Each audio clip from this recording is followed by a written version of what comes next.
এই যে দেখতেছো গুড় আর খইয়ের সাথে। তো আজকে আমি তোমরা লগে আমাদের বাড়িতে কেমনে খইয়ের লাড়ু বানানো হয় তাই তোমরা লগে শেয়ার করুম। তো মা প্রথমে কড়াইয়ের মধ্যে গুড়টি নিয়ে নিতেছে, গুড়টা নিয়ে তারপর জল দিয়ে দিছে, জল দিয়া এটার পাক দিব। দেখতে থাকো সবাই।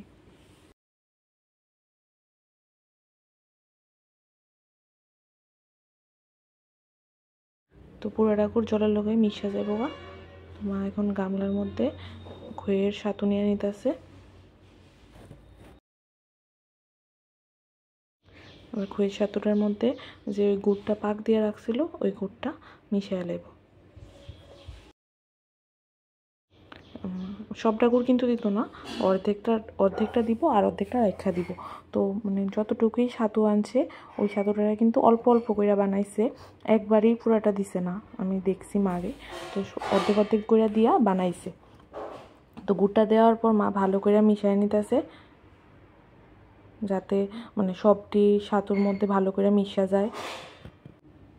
তো এটার মধ্যে ভাজা জিরা গুঁড়া কইরা মশলা বানাই দিছে। এটার মধ্যে শুধু ভাজা জিরাটি গুঁড়া কইরা দেওয়া হয়, আর কোনো মশলা দেওয়া হয় না এই নাড়ুতে।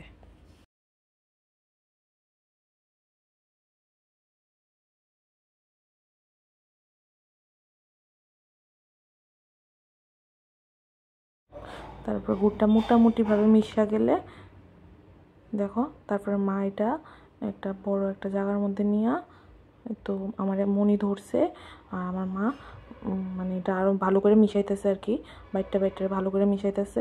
তো এই সামনে যে দেখতেছো সাজটি, এটি দিয়ে সিঁড়ি মানে নাড়ুটি বানাইবো আর কি। ওই দেখো পেছনও দেখা যাইতেছে নাড়ু মোটামুটি বানানো হয়ে গেছে গা। তারপর আমার মনে হয়েছে যে তোমরা লোগো শেয়ার করা দরকার যে কেমন আমরা বাড়িতে নাড়ু বানাই।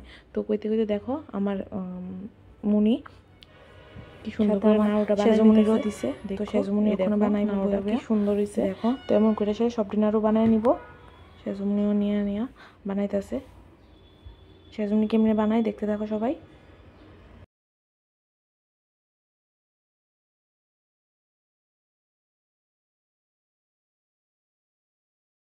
একটু এক্সট্রা সাতুনি এর উপরে দিয়া দিছে।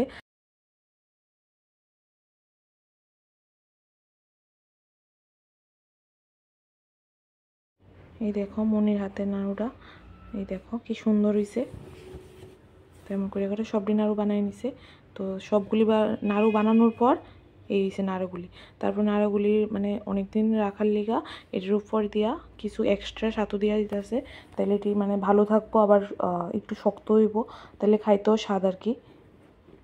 দেখো